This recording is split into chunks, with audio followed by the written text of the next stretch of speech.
Salut tout le monde, c'est Chaplin, impérateur de la Légiotria Gallica, j'espère que vous allez bien. On se retrouve aujourd'hui pour une première vidéo sur un jeu qui n'est pas sur un Total War, mais on va rester sur le thème de l'Antiquité avec Imperator Rome, le jeu Paradox. Le jeu Paradox qui a, je pense, quand même le plus divisé, même si on a eu un lancement peut-être un peu chaotique pour Crusader Kings 3 et Victoria qui semble être aussi un Victoria 3 qui semble être aussi un jeu à DLC. Eh bien, Imperator Rome, c'est le dernier bébé des jeux, enfin bébé, mais il a maintenant quelques années, mais c'est le dernier jeu des jeux donc de la liste, enfin du studio de création Paradox, qui a fait ce jeu se déroulant dans l'Antiquité et qui a eu un accueil extrêmement négatif à sa sortie. Moi-même, je n'y ai pas joué au moment de sa sortie. Et en fait, il a été critiqué pour son HUD particulièrement dégueulasse, ses mécaniques complètement aux fraises, on avait un équilibrage très mal fait, c'était vraiment pas terrible. Et eh bien, donc moi je l'ai acheté ce jeu pour vous expliquer en, me semble-t-il, décembre 2020. Pourquoi ça va être important ? Parce que le 16 février 2021 est sortie la 2.0, appelée par les développeurs la mise à jour Marius, évidemment en référence à la réforme Marius dans l'Empire, enfin dans la République romaine, et elle a vraiment intégralement refait le jeu, et je trouve que c'est une 2.0 vraiment assumée, c'est-à-dire qu'on a vraiment beaucoup de mécaniques qui reviennent, et on a un HUD complètement refait, des mécaniques complètement nouvelles. Et pourquoi je vous disais, effectivement, moi j'ai commencé à y jouer à fin 2020, parce que j'ai eu l'occasion de faire les deux. Donc bon, c'était une période de partiel, etc. pour ce qui est de décembre, donc j'ai beaucoup joué notamment en janvier. Et donc vraiment les quelques semaines avant l'arrivée de la réforme, enfin de la 2.0. Et donc j'ai eu le temps de jouer aux deux. Et franchement, autant je peux comprendre que le jeu était vraiment critiqué pour la première version, autant je trouve la 2.0, et là on est à la 2.0.3, extrêmement bonne. Je trouve que c'est devenu un super bon jeu et il mérite vraiment d'être à la table d'Europa et Crusader Kings. Pour moi, c'est vraiment un excellent jeu, mais il a eu un lancement tellement mauvais qu'il a été complètement abandonné par sa communauté. Si bien, et la preuve en est, on peut peut-être regarder au niveau de mes campagnes. Voilà, ça fait de longs mois que je n'y ai pas retouché et elles sont encore d'actualité. C'est-à-dire qu'il n'y a pas eu de modification dans le jeu. C'est énorme. Je ne sais pas si vous vous rendez compte, mais encore actuellement sur Europa Universalis, qui est un jeu beaucoup plus ancien, si vous laissez une sauvegarde sur quelques mois, elle sera de toute façon plus valable et vous aurez un message vous disant que vous pouvez continuer à jouer, mais vous n'aurez pas accès aux dernières modifications. Le jeu est aujourd'hui complètement abandonné. En fait, vraiment, et ça peut faire peur effectivement, mais c'est un jeu qui a beaucoup de potentiel et je prends vraiment beaucoup de plaisir à y jouer. Alors certes, il se place vraiment pour les joueurs amoureux de la période. Effectivement, on ne va pas jouer à Crusader Kings parce qu'on n'aime pas le Moyen-Âge. Pareil, on ne va pas jouer à Imperator Rome si on n'aime pas l'Antiquité. Moi, je trouve que c'est un super jeu pour l'Antiquité. Et en fait, pour les connaisseurs, je vais m'attacher à parler ici aux connaisseurs des jeux Paradox. On est vraiment sur un jeu qui va lier Crusader Kings et Europa Universalis. C'est-à-dire qu'on ne joue pas...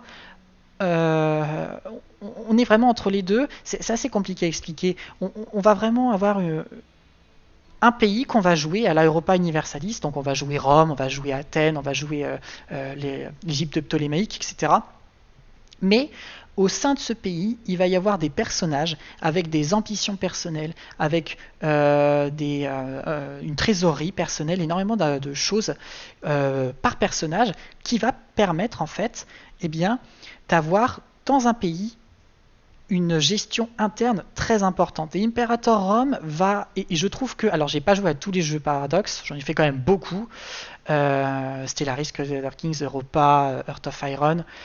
Imperator Rome, c'est le jeu Paradox, je trouve, où il y a le plus de gestion interne.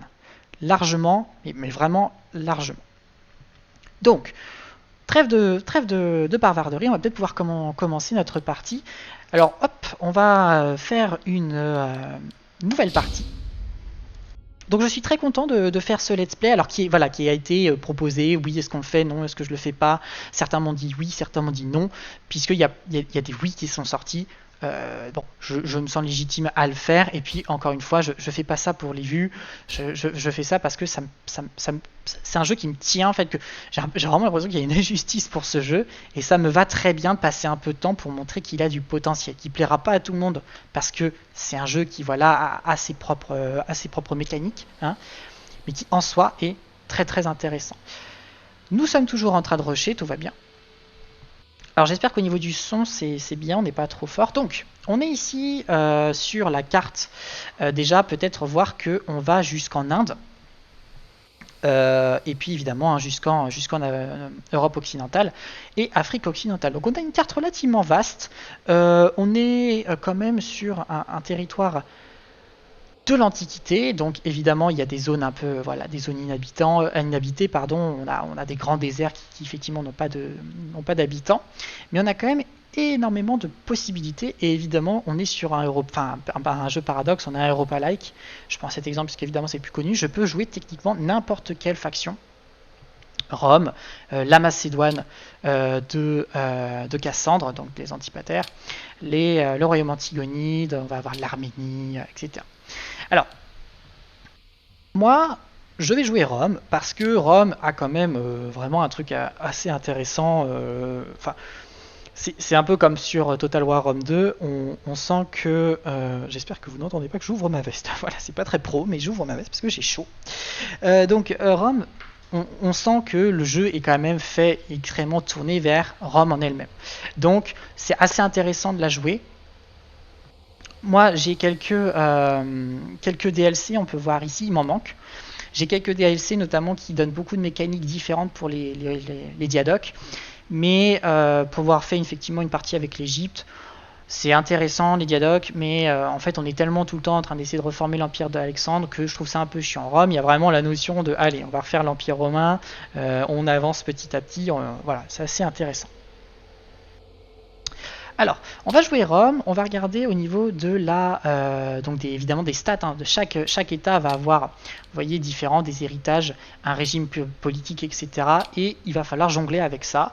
Donc évidemment, Rome va avoir son propre régime politique, vous comprenez un peu le système. Alors, héritage romain, morale des flottes moins 5%, vitesse d'intégration des dépendances plus 0,10%, multiplicateur de taille d'élevée plus 2,5%. Alors ce let's play va être à mi-chemin entre le tuto, l'explicatif et en même temps le let's play en tant que tel. Donc je vais pas mettre des gros arrêts sur image ou vous dire ça veut dire ça, ça veut dire ça, ça veut dire ça, mais force est de constater qu'au début, si je veux être logique avec moi-même et que la vidéo aura un sens un peu explicatif, je dois expliquer certaines choses. Ce que je vais faire. Mais ici, je vais vraiment essayer d'être assez rapide. Donc là, on va avoir le moral des flottes à moins 5%. On a des armées terrestres et des armées navales. Et donc, l'héritage romain fait que les flottes de guerre auront un moral moins important. Le moral, on est sur le même principe que Europa Universalis. Le moral représente la vie d'une armée. C'est-à-dire que si votre armée combat une autre armée, c'est le moral qui va descendre de chaque côté et la première à ne plus en avoir va fuir. Alors évidemment, on peut prendre Carthage, à mon avis. Non, on va pas avoir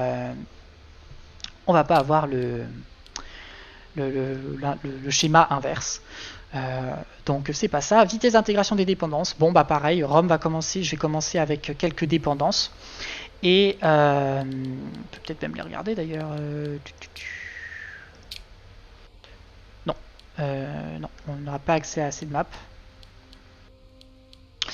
Donc on va avoir des dépendances, et évidemment au bout d'un certain temps on peut les intégrer, les annexer de manière totalement pacifique à notre territoire s'ils sont nos vassals, et donc la vitesse est plus rapide. C'est un moral qui n'est pas si exceptionnel que ça, un bonus pardon, qui n'est pas si exceptionnel que ça, bon, mais en même temps Rome a vraiment cette capacité dans ce jeu à pouvoir se faire des potes assez facilement. J'ai pas trop ce style de jeu, j'avoue, mais c'est possible. Et donc ça peut être intéressant de gagner un peu de temps, hein, parce que gagner du temps c'est toujours bien. Et puis multiplicateur des tailles d'élevée. En fait, il y a deux types d'armées dans ce jeu. Il y a les armées de métier, donc des légions avec des cohortes, etc. Le système militaire est le plus développé des jeux de paradoxe que j'ai fait jusqu'à aujourd'hui. Même Stellaris, qui était celui où chaque vaisseau pouvait avoir un choix de type d'armes, de protection, etc. Là, on est, je trouve, à des années-lumière. On a le choix à quelles unités on met dans l'armée, où on les place, le général va suivre quel type de tactique, c'est vraiment hyper poussé. Et donc il y a ces armées de métiers, si j'ose dire, on est dans l'Antiquité, hein, je mets de grosses guillemets, et puis des levées en tant que telles, c'est-à-dire une province va pouvoir lever des troupes qui seront moins efficaces, mais qui seront des troupes de guerre évidemment. Alors ensuite on va avoir la République. Je reviendrai ensuite sur les avantages que ça donne. Et puis ensuite, on va avoir la religion et la culture. Alors vous vous doutez que certaines factions vont être plus proches que d'autres de par une corrélation, une appartenance culturelle et religieuse proche. Si je prends la carte d'à côté des cultures, on peut voir que eh bien, la culture rouge, c'est la culture latine. Et que dans la culture latine, il y a évidemment des sous-divisions. Il y a les Étrusques, il y a les Ligures, etc. Et évidemment, on va être plus proche entre nous, latins, qu'entre des grands arbres, des grands arbres de culture comme la culture grecque, qui est ici la culture en bleu. Donc ça, c'est la première chose à prendre en compte, c'est que évidemment, on va avoir différentes cultures qui vont être importantes et l'ordre public d'une province va énormément dépendre de la culture. Avec Rome, en fait, c'est très facile de s'étendre. Et c'est aussi assez facile de transformer la culture locale, mais ça paye quand même un certain temps. Et puis pareil, la religion, hein, la foi, je dis entre guillemets hellénique, hein, qu'on voit ici, qui me rapproche évidemment des territoires grecs.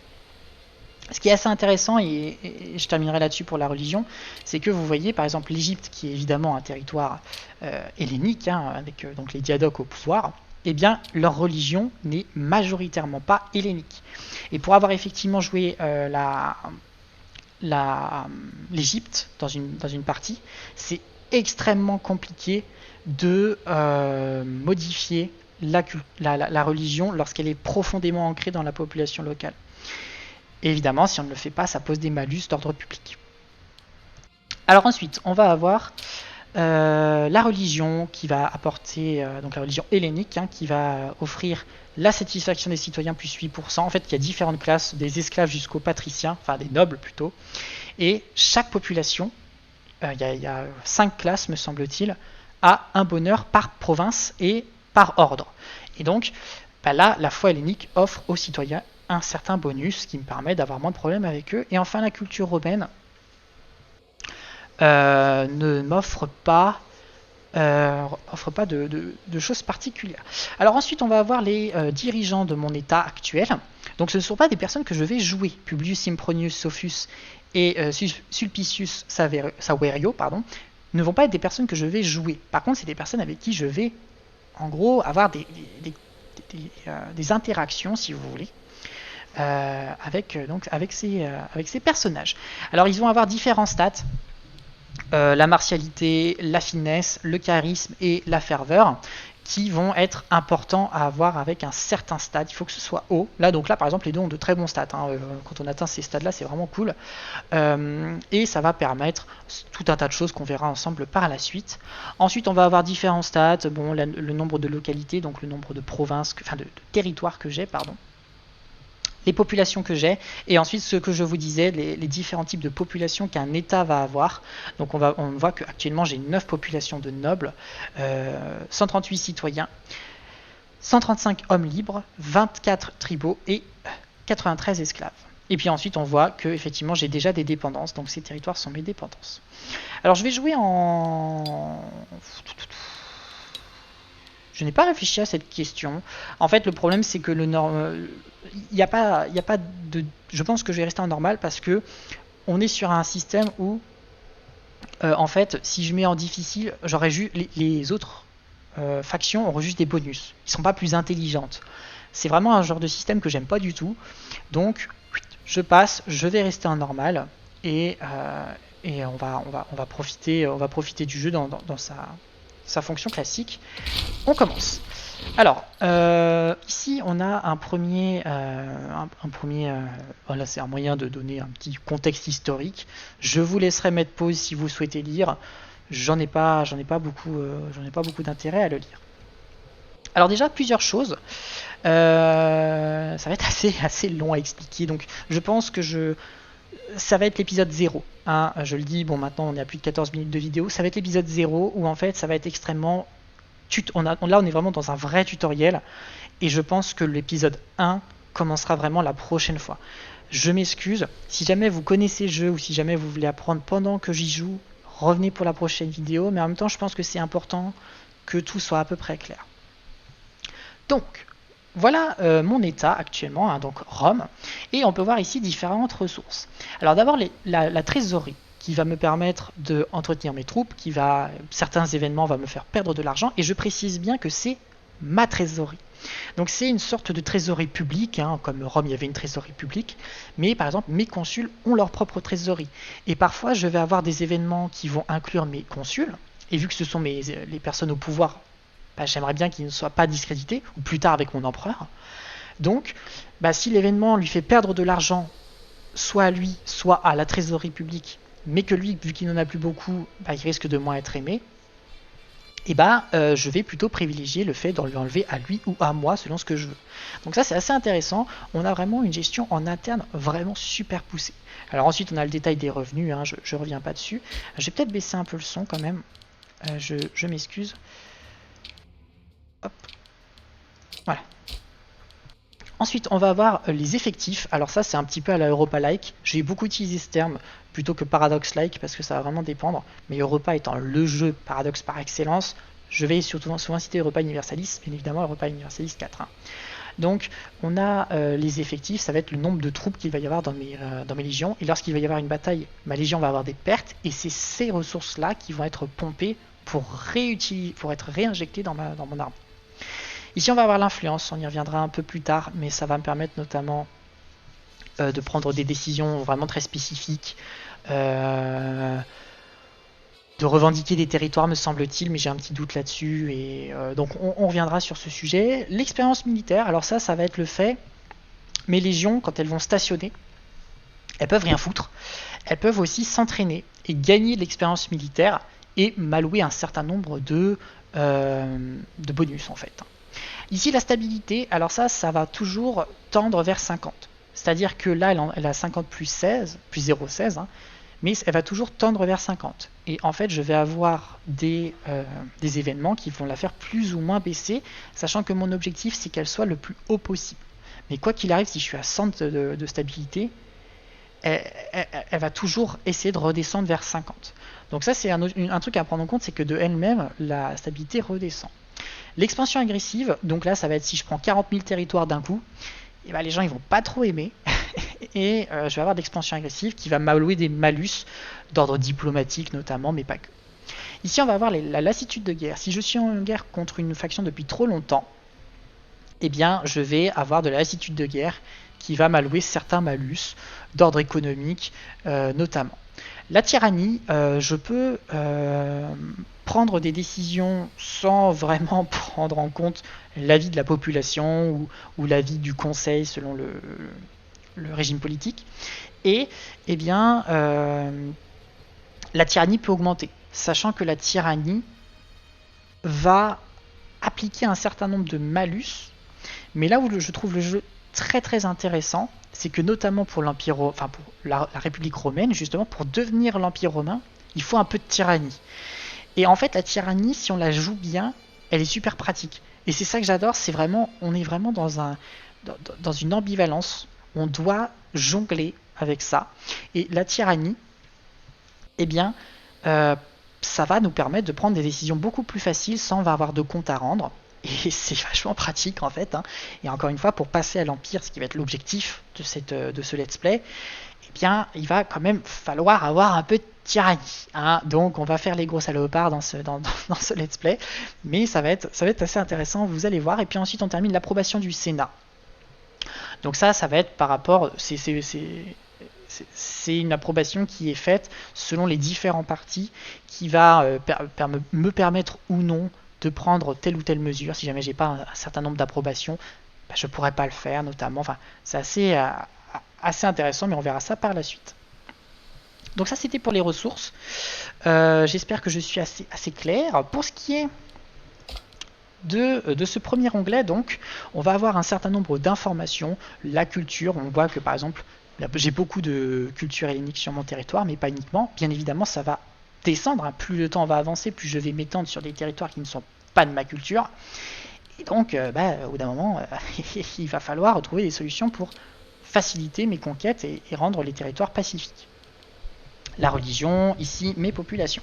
Alors je passe sur un certain nombre d'informations qui en fait, il est très complet, hein, et je ne vais pas m'arrêter sur n'importe quoi, j'y reviendrai que si par la suite il y a vraiment un intérêt à le faire. Alors ici par contre, chose assez intéressante, je vais avoir accès à 3 points assez... enfin des bonus en fait, vous voyez. Et ça c'était par rapport à ce que m'alloue mon régime politique. Donc une république entre guillemets aristocratique dans le cas présent, qui va m'allouer en fait des bonus. Et notamment j'ai accès à deux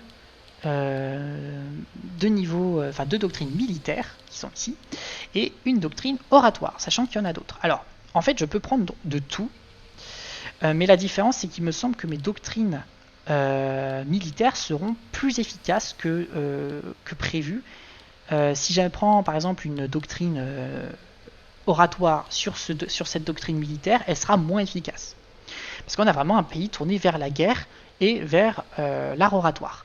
Donc moi je m'en fous un peu parce qu'il y a quand même des doctrines qui sont hyper intéressantes, donc on ne veut pas faire que la guerre. Alors on va regarder les premières doctrines. Alors morale des armées plus 5%, c'est la vie. On voit d'ailleurs que adopter une valeur hein, va me coûter 20 d'influence politique. Donc ça c'est pas mal. Ça va être complètement inutile. Et ça va être inutile. Donc ça on va prendre celle-là en premier. Ensuite on va avoir coût des bâtiments. Ça c'est intéressant. J'avoue que c'est intéressant. Alors, si j'ai pas de tout, c'est parce que j'ai pas toutes les technologies qu'il faut, bien sûr. Hein. Revenus commerciaux, pourquoi pas. Bon, doctrine civique, ça m'intéresse pas trop. Alors, doctrine oratoire, corruption mensuelle, non. Ça, c'est bien. Ok. Alors, du coup, je vais bien aller sur celle-ci pour prendre celle-là. Voilà. Comme ça, j'ai bien la correspondance. Et puis ici, il me reste une doctrine de disponible. Ça j'aime bien, hein, ça j'aime bien. Donc je vais le prendre aussi. Alors là vous voyez, ça ne correspond pas. Donc il n'y a pas l'avantage de concordance comme c'est dit, donc il est moins bon, il y a un certain malus que je ne sais plus en fait fondamentalement. Alors à côté on va voir l'administration, on y reviendra plus tard. Ensuite, donc là on était sur le premier onglet ici. On va aller donc plus bas, le gouvernement. Donc là actuellement ça c'est mon gouvernement. Alors on peut voir mes deux consuls avec leurs statistiques. On peut cliquer sur un personnage, donc je vais plutôt aller sur le consul, parce qu'il y a le consul et le co-consul. Il y a quand même une différence, ils sont pas égaux comme historiquement c'était le cas. Il y a eu ce choix là au niveau du jeu. Bon. Avec différentes informations, je peux avoir des interactions avec le personnage, je peux lui faire financer les jeux. Donc là par exemple, il va bien perdre ses sous, donc il perdrait 5 de sous, donc c'est pas cher, il en a 200, hein, on le voit ici, mais en fait, parce qu'on est au début, hein, après quand ce sera l'empereur, ça coûtera 4 milliards de balles, et ce sera hyper cher. Par contre, ça lui augmentera sa popularité qui est ici. Moi, mon objectif, c'est quand même que les chefs de ma faction soient populaires. Parce que sinon, le pays peut être plus instable, ils peuvent être assassinés, enfin, c'est assez complexe, donc il faut qu'ils soient populaires. Et d'ailleurs, notamment, si on regarde, qu'est-ce que j'ai fait ici, hein, c'est que j'ai fait en sorte que mon chef de faction gagne de la popularité plus facilement par mois, parce que moi, je trouve que c'est un aspect intéressant à avoir. Donc chaque personnage, voilà, va avoir des propres stats, il va avoir de la corruption notamment, et parfois certains personnages vont être très bien, très intelligents, mais ils vont pomper du fric de manière assez importante, perdre en popularité, et du coup il faut essayer de gérer cette situation. Par exemple là on voit qu'actuellement il est en train de détourner des fonds. C'est bien, ça commence bien, on n'a même pas enlevé la pause. Pour terminer peut-être sur cet onglet rapidement, ici on va avoir le Sénat. On peut voir qu'actuellement ce sont les optimates qui sont au pouvoir, donc les patriciens, hein, parmi l'assemblée des sénateurs. Mais on va avoir trois factions dans ce Sénat, les Boni et les Populares, sachant que l'objectif est d'avoir à peu près 50% de loyauté, d'approbation, comme c'est dit. Et on peut jongler avec différentes manières hein, pour que ce soit à peu près à égalité. En fait, fondamentalement, je m'en fiche de qui est au pouvoir. Ils vont pas m'allouer les mêmes bonus. L'objectif, c'est que tout le monde soit à peu près content. Après, on va avoir les fonctions. Donc, je vais avoir des personnages à placer sur certaines fonctions et ça va me permettre des avantages économiques, scientifiques, sur diverses raisons sur lesquelles on reviendra quand il y aura besoin. Par exemple, quand celui-là va mourir, on verra ce que donne l'augure. Et puis des lois ici qui vont me permettre de passer certain nombre de lois en fait, hein, qui vont m'allouer des bonus. Par exemple, on voit par exemple que pour l'autorité des comices, actuellement, on est en train de, donc si elle est activée, et c'est le cas, de baisser la corruption mensuelle. Mais je pourrais tout à fait passer à autre chose pour avoir d'autres bonus hein, qui se mettraient en place. Et on voit que ça me coûterait, si je veux changer n'importe quelle de ces lois, 15 de stabilité pardon, et 35 d'influence politique. Donc c'est très cher. Mais par exemple, c'est ici qu'on va avoir accès aux réformes militaires, me semble-t-il, puisque c'est ici qu'on va pouvoir avoir accès à nos premières légions. Je crois que c'est là. Hein. Voilà, c'est ça, oui, c'est ça, c'est exactement ça. Et c'est grâce à ça qu'on va avoir accès aux premières légions, c'est-à-dire que pour l'instant, je ne peux pas faire de légion. Hein, donc là, il va falloir s'en contenter. Après, on va avoir l'économie. Bon, alors je peux pomper tout le fric de mon pays pour avoir plus de sous. Hein, donc là, là c'est actuellement, je gagne ça. Si je fais ça, voilà, on verra que ça gagnera plus. Le problème, c'est que si je fais ça, eh ben, je vais avoir moins de recherches qui vont être faites. Donc on va rester au minimum. Commerce, pareil, on va laisser. Alors là, c'est le tribut de mes dépendances que je vais baisser pour qu'il m'aime plus. A l'inverse, ici, on va avoir les dépenses. Et là, je vais baisser tout ce qu'il y a ici, parce que je ne suis pas en guerre, donc ça ne sert à rien de mettre du fric dans l'aspect militaire. Lorsque je serai en guerre, je mettrai le maximum de sous dans mes armées pour qu'on ait plus de morale, donc plus de vie. Chose assez intéressante ici, dans les dépenses, on a l'émolument. L'émolument, c'est quoi? C'est le salaire que je donne à tous mes personnages. Mon consul, mon augure qu'on vient de voir à l'instant, etc.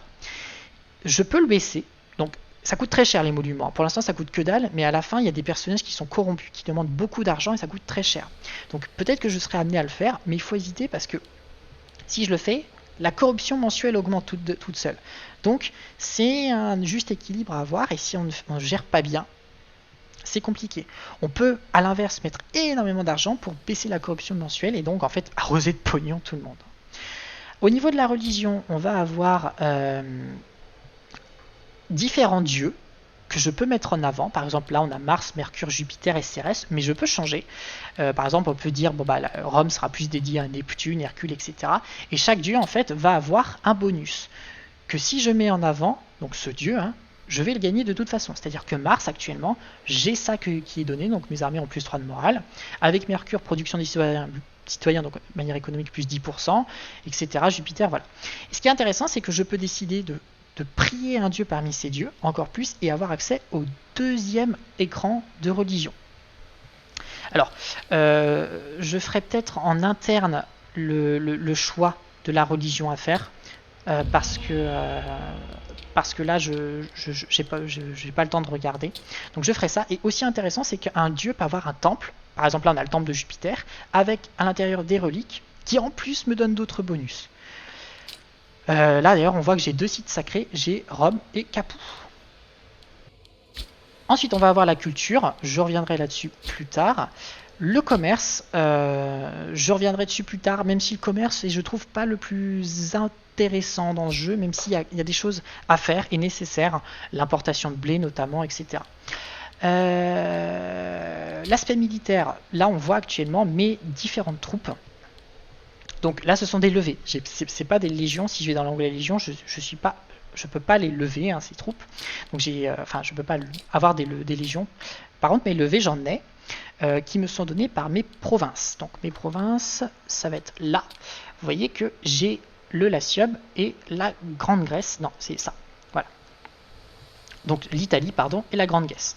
C'est les 2 seules provinces où je suis actuellement établi, donc elles vont me donner un certain nombre de territoires.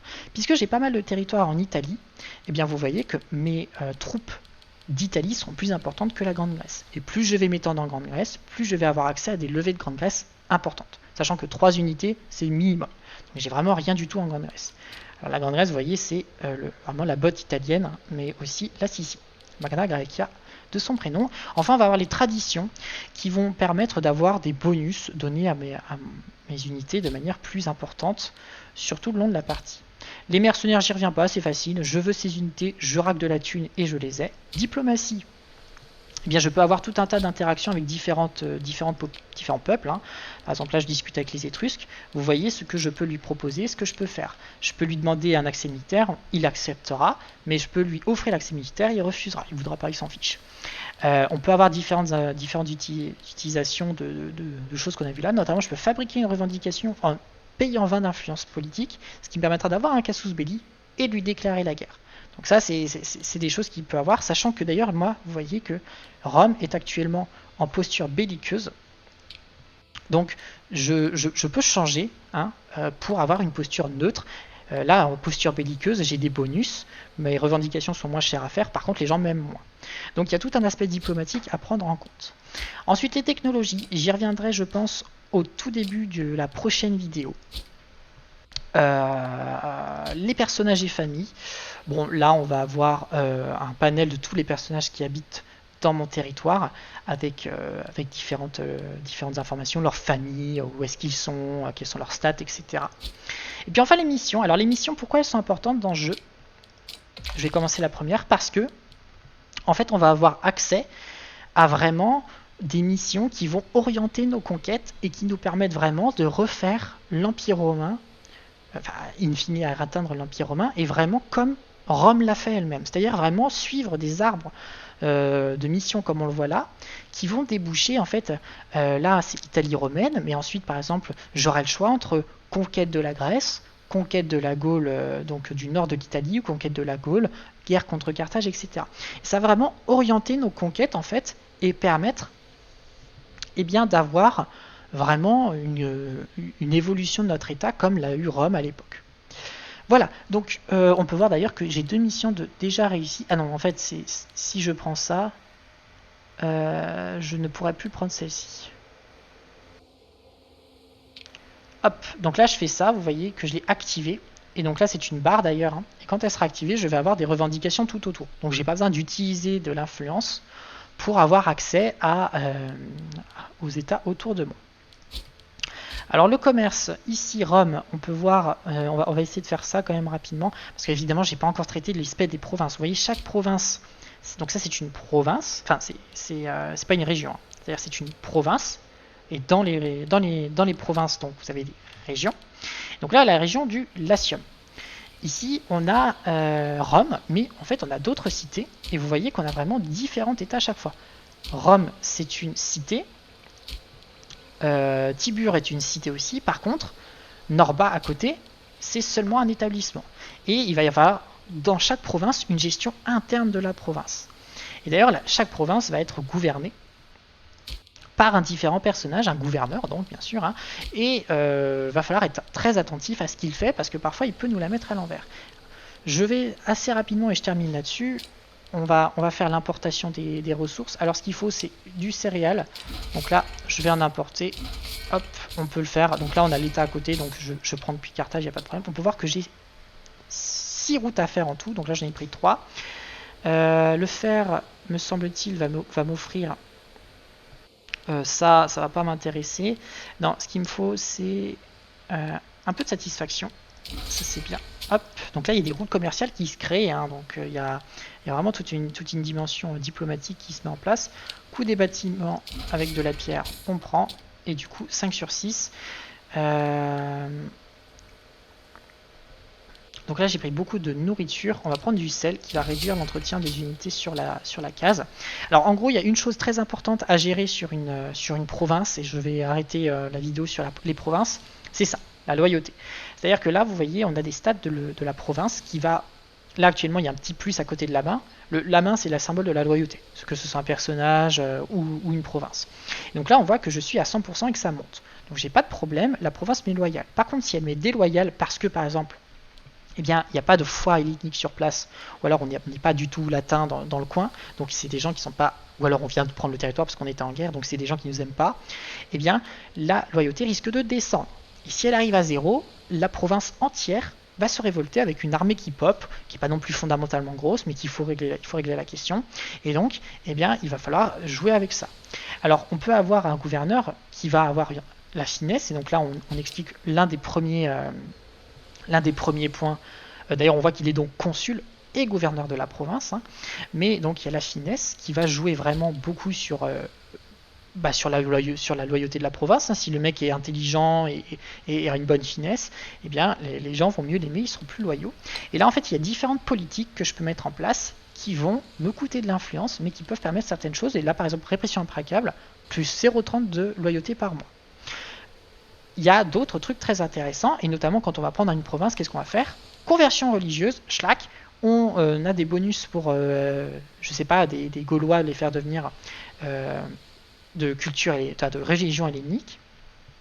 Et une fois qu'ils sont helléniques, c'est plus facile de les faire devenir, hop, latins. Donc là, on va les assimiler, ils vont devenir latins, donc de culture latine. Donc pour l'instant, on va faire développement du commerce, hein, et puis on va s'arrêter là, je pense. On va avoir d'autres informations. Ici, c'est les bâtiments à construire, etc. Mais je pense qu'on va s'arrêter là parce que je pense qu'on est aux alentours des 35 minutes de vidéo. Donc j'espère que cet épisode 0, qui sera nommé ainsi, et c'est assumé, c'est-à-dire qu'il n'est pas obligatoire pour suivre l'histoire qu'on va vivre ensemble, eh bien... j'espère que cet épisode vous aura permis d'avoir quelques clés en main pour qu'ensuite j'aille beaucoup plus rapidement sur d'autres aspects. On commencera par les technologies que je devrais développer dans le prochain épisode, mais on va assez rapidement commencer. Donc j'espère que cette vidéo vous aura plu. N'hésitez pas à mettre un pouce bleu, à vous abonner, à nous rejoindre sur le serveur de la Legio Tria Gallica pour faire du Total War comme nous en faisons très souvent. Et je vous dis à très bientôt pour la suite de ce let's play sur Imperator Rome de Paradox. C'était Chapelain, votre Imperator dévoué. Allez, ciao tout le monde.